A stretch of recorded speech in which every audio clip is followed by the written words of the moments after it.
Jai Hind to all the SRPNs. This is Shashank sir. Dear students, welcome to the online classes of SRPS once again. Since we are done chapter 2nd from territory to territory, company establishes power. Today I am going to tell you the answers and from page number 24 and let's recall. Now let's take a look, match the following. Here as you can see, Diwani, Tipu Sultan, Tiger of Mysore, right to collect land revenue, whatever is it. Now let me show you the answer. First one, Diwani. Actually, Diwani means right to collect the land revenue. Right to collect the land revenue. Okay. Now also it is called tax. The right to collect the tax, land tax. Second, Tiger of Mysore. As all of you know, Tiger of Mysore also it is called Tipu Sultan. Tipu Sultan, because once upon a time he killed the tiger single-handedly. Third one, Faujdari Adalat means criminal court. Criminal court.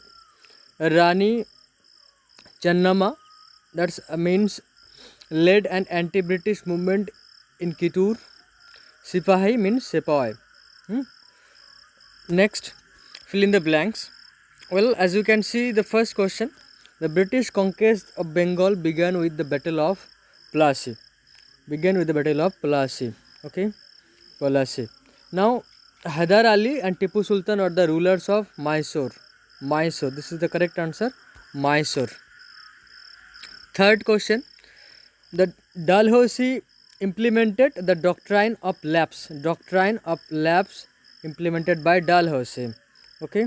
Now, more Maratha kingdom were located mainly in the dash part of India. So the answer would be southwestern part. Southwestern part in India. Third question, state whether true or false. Well, let's take a look. The Mughal Empire became stronger in 18th century. So this is false. This is absolutely false, because they became stronger in 17th century.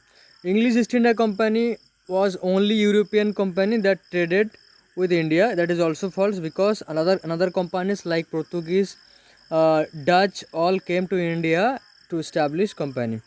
Now third, Maharaja Ranjit Singh was the ruler of Punjab. This is absolutely true. Ranjit Singh was the ruler of Punjab.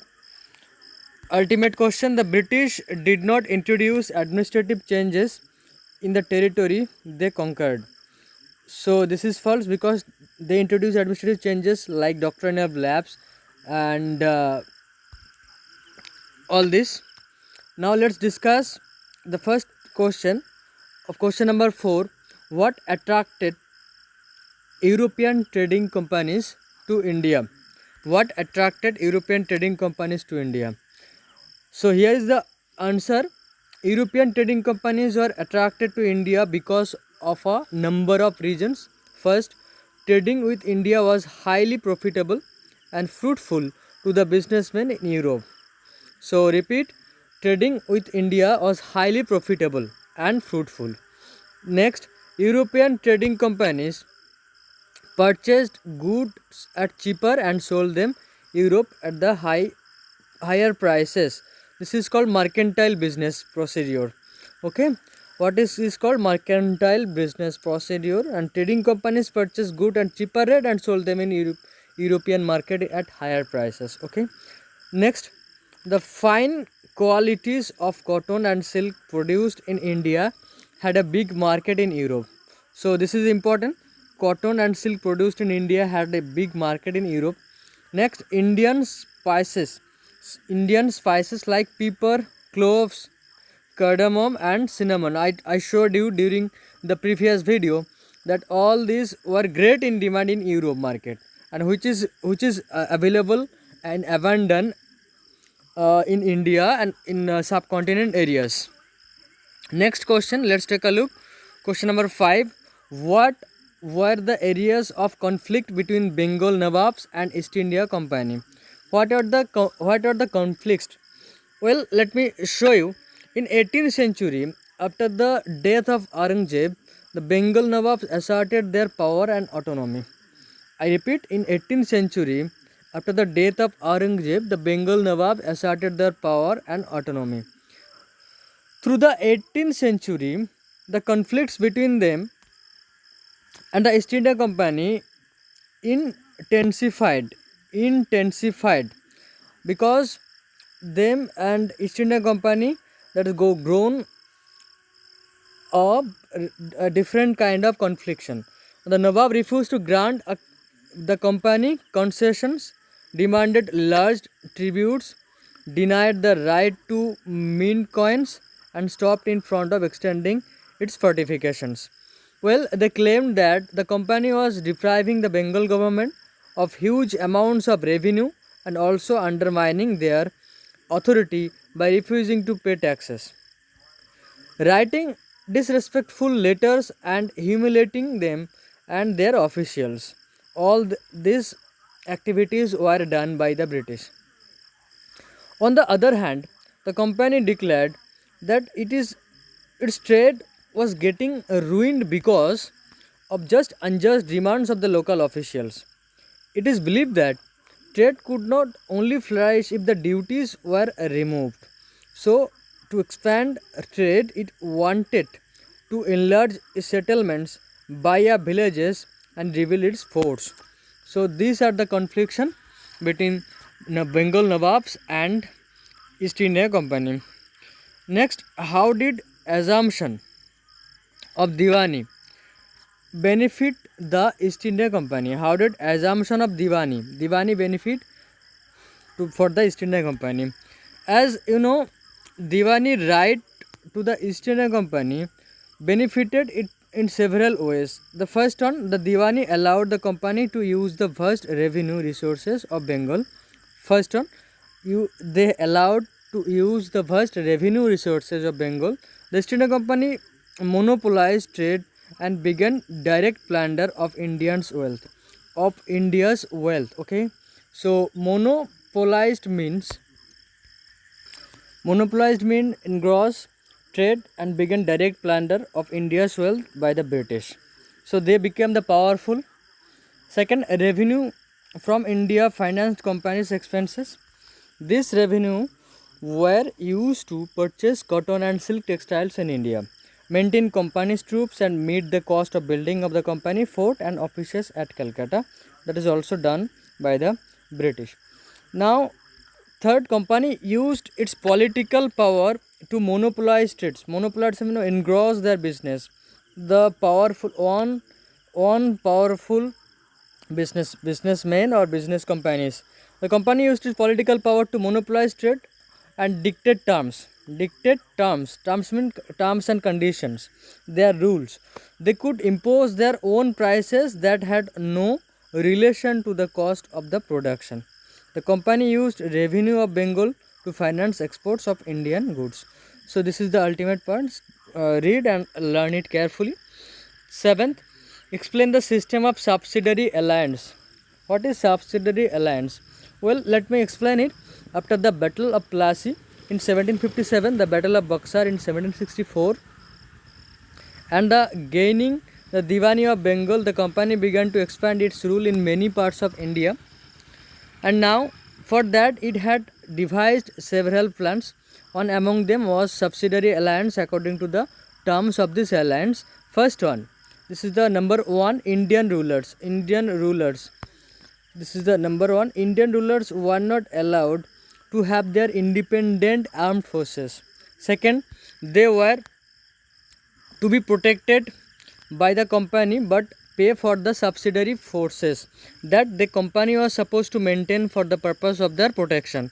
Third point, if the Indian rulers failed to make payment, then that part of territory was taken away by the company as the penalty. For example, in 1801, the Nawab of Awadh was forced to give over half of his territory to the company for the failing to pay for the subsidiary forces. So this is all. That's all for subsidiary alliance. And the ultimate question number 8: in what ways was the administration of the company different from the that Indian rulers, the British territories was broadly divided into administrative units called presidencies. Okay. Well, what is presidencies? There are three presidencies like Bengal Presidency, Madras Presidency, and Bombay Presidency, where under the Indian rulers administration was divided up to four parts or district. First one district, Pargana, Tehsil, and villages. Also, every presidency is divided into four parts. First one district or Jila, Parganas, Tehsil, and villages. Now, each administrative unit was ruled by a governor. Okay, ruled by a governor. The supreme head of the administration was the Governor General or GG, whereas the under Indian administrative system. Okay. Now, Warren Hastings introduced the new system of justice. Each district was to have two courts, civil and criminal court. European district collector presided over the city civil courts, and the criminal courts were still under a Kazi or Mafti. Kazi or Mafti. Under the Regulation Act in 1773, a new Supreme Court was established. The main figure of an Indian district was collector. The main figure of in an Indian district was collector, and ultimately, according to his title, collector, his main job was to collect the revenue and the taxes and maintain law and order in his district with the help of judges, police, and officers and darogas. I repeat, with the help of judges, police officers, and darogas. Now, last question I would like to describe the changes that occurred in the composition of the company's army. So, here the answer. During the 18th century, when the East India Company began recruitment for its own army, it started recruiting peasants means farmers, and began training them as professional soldiers. I repeat, and began training them as professional soldiers like Mughal army, and the company's army was also composed of the cavalry and infantry regiments. Cavalry means and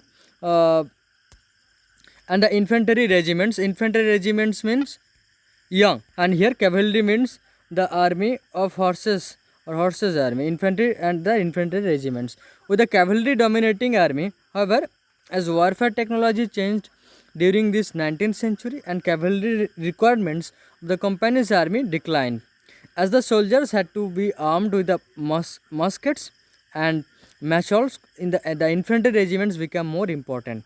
So here, instead of cavalry army, the infantry regiments become more important for the British. Well, so that's all for today. I hope you will like it. And the next I will start third chapter. And since then, stay indoors, stay safe, and keep learning. Thank you very much.